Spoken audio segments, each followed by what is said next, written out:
سلامونه دوستانو، څنګه کولی شو د فیسبوک ټولو ګروپونو څخه صرف په یو کلیک باندې ځان وباسو یا هغه لیفټ کو. که چېرته تاسو په فیسبوک کې زیاتره ګروپونه جوین کړي وي، هم نورو کسانو ګروپونو ته اډ کړي یاستئ او غواړئ چې دغو ګروپونو موږ ته یا معلومات رانشي او یا غواړئ چې دغو ګروپونو څخه زه په یو کلیک باندې ځان وباسم او لیفټ یې کړم، تاسې په ډېره اسانۍ سره کولی شئ. نن درته یوه اسانه طریقه درښیم، په هغې طریقې سره تاسو بالکل کولی شئ د فیسبوک ټول ګروپونه لیفټ کړئ، یا که تاسو د هغه معلومات راځي غواړئ کولی شئ هغه په یو کلیک سره انفالو کړئ، تاسو معلومات نشي راتلی.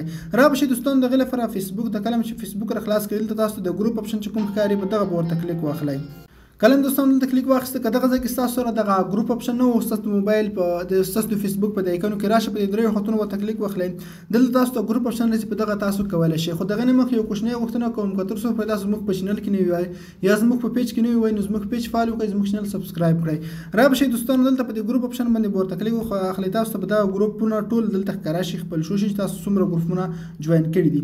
دلته پورته خوا کې تاسو ته کوچنی سیټینګ ایکن راځي، رابشئ دلته تاسو ته د سیټینګ ایکن چې کوم راځي دوستانو په دغه به ورته کلیک واخلئ. کله مې په دغه باندې کلیک واخیسته دوستانو، په دې کې ګورئ موږ ته یو آپشن راځي ممبرشپ په نوم، ګورئ دغه آپشن او بل فالوینګ آپشن موږ ته راځي.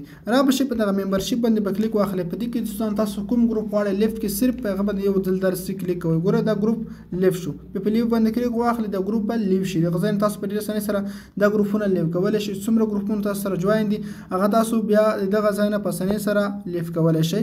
ګورئ د لیست موږ سره خلاص شو.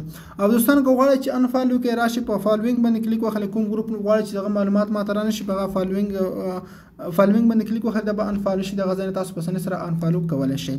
نو دوستانو دا وه زموږ ویډیو، په دې هیله چې دغه ویډیو تاسو خوښ شوي وي. که مو چېرته ویډیو خوښ شوي لایک یې کړئ، د خپل نورو ملګرو سره هم شریک کړئ. مننه.